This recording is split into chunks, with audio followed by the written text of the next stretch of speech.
Welcome inside Studio H here in LA with Jalen and Chauncey. My name's Michelle Beadle. We got Warriors Hornets on the way. Guys are so happy. This seems like a theme we've already encountered. Come out and play.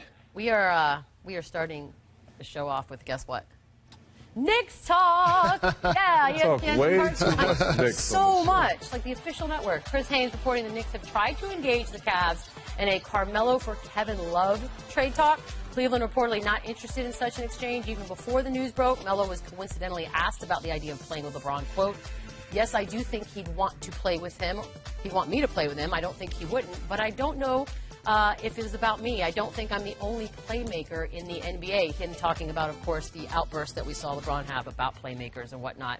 Cavs have said they're not interested. That's already out there. But do you think that this deal's already dead? Well, as somebody that's been a part of so many trades in my career, mutual, like where there's smoke, there's fire, right? And I wouldn't say that it's dead. I think it may be still getting worked on. Whether it's that deal or another deal, it's never dead until the deadline is over. Like, well, you know, they talked about the Clippers a couple of weeks ago. Now they're talking about the Cavs for Melo. It's not dead until the deadline's over with. Right. So, I mean, who knows what could happen, but I definitely don't buy that. It's definitely not dead. And there are reasons and there are excuses. Okay. If LeBron James tells you that he thinks the team will be better adding Carmelo Anthony, you must consider that. He's playing 43 minutes in the recent game. He had a triple-double. Kyrie Irving had 49 points, and guess what? They lost to the Pelicans without Anthony Davis. True. And when you hear the word playmaker, a lot of people normally think that should be a ball-handling guard. Let me tell you what a playmaker is. Somebody that draws attention of the defense, in particular double and triple teams. Carmelo Anthony actually would bring that to the Knicks. He's not the type of rebounder that Love is. No. I would do this. You would, if I was the Cleveland this trade. I would do this. Because if you're going to beat the Golden State Warriors, you got to have multiple scorers out there that can make KD and Draymond in particular work. You know what Kevin Love was in the finals last year when it started? On the bench. Okay? He came late and he had a couple of good stops on defense, and he is a really good player. But if I'm the Cavs, I'd do it. Jalen, I really thought that I was going to be by myself up here today. What? But I'm with you. I would do it as well. If this was such a good idea, why hasn't it been done yet? That's a good question. That's a good question. But if you can tell Carmelo, think Chris Bosh in Miami. Oh. You're going to be a third option here. We don't need you to come here and try to run the show, average 22, 26 a game. We don't need that. These numbers don't tell me this is a no-brain trade idea. I'm not saying it's a no-brainer, but, you know, I think, as Jalen does, he's a better offensive player than Kevin Love. What happens, you look at the finals last year, the first two games. LeBron couldn't hit the jump shot, kind of shied away from the jump shot.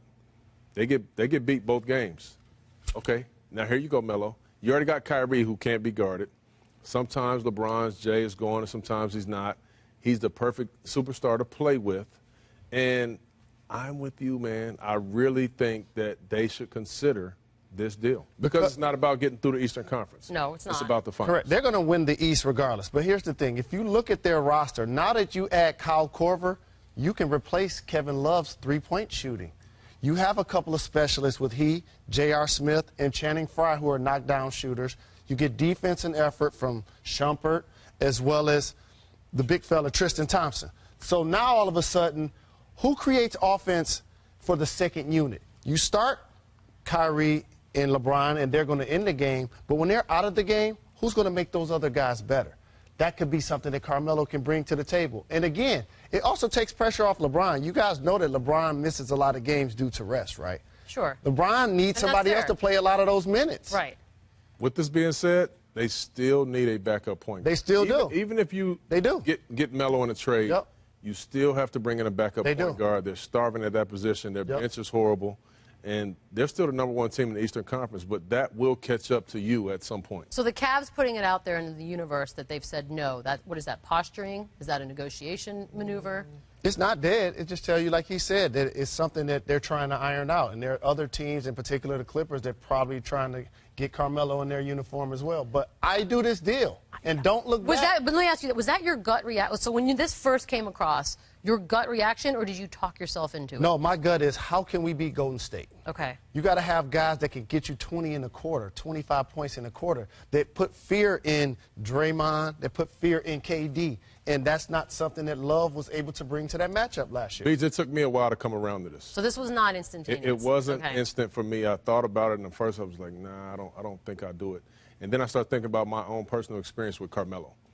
He's very good when you have a guy that's really leading the team, right? When you got a guy that's really leading the team, you look at all his years in the Olympics with LeBron James, and even Kobe was on the team sometimes. He's a very good soldier, but he has to be led properly.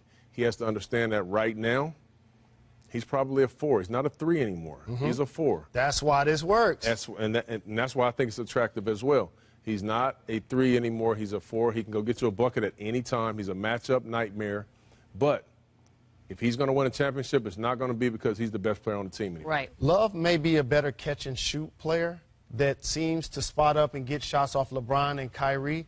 But if you look at their three-point percentages, they're basically similar.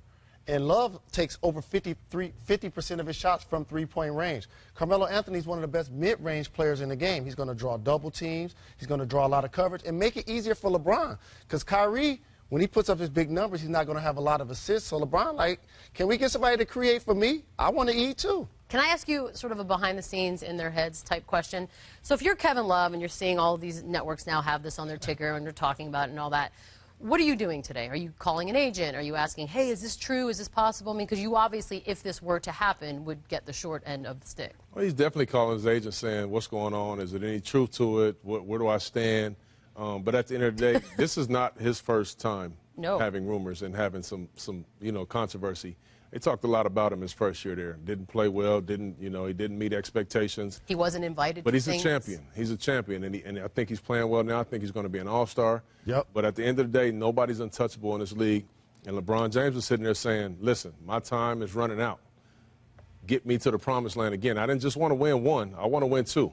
Don't be happy with just trying to win 1. So 7. You got to think about the Golden State Warriors death lineup. Yes, Melo's going to be a starter. Yes, he's going to be a finisher. But there are periods during the game when LeBron and or Kyrie are out that he can actually be a dominant offensive player. Man, y'all agree.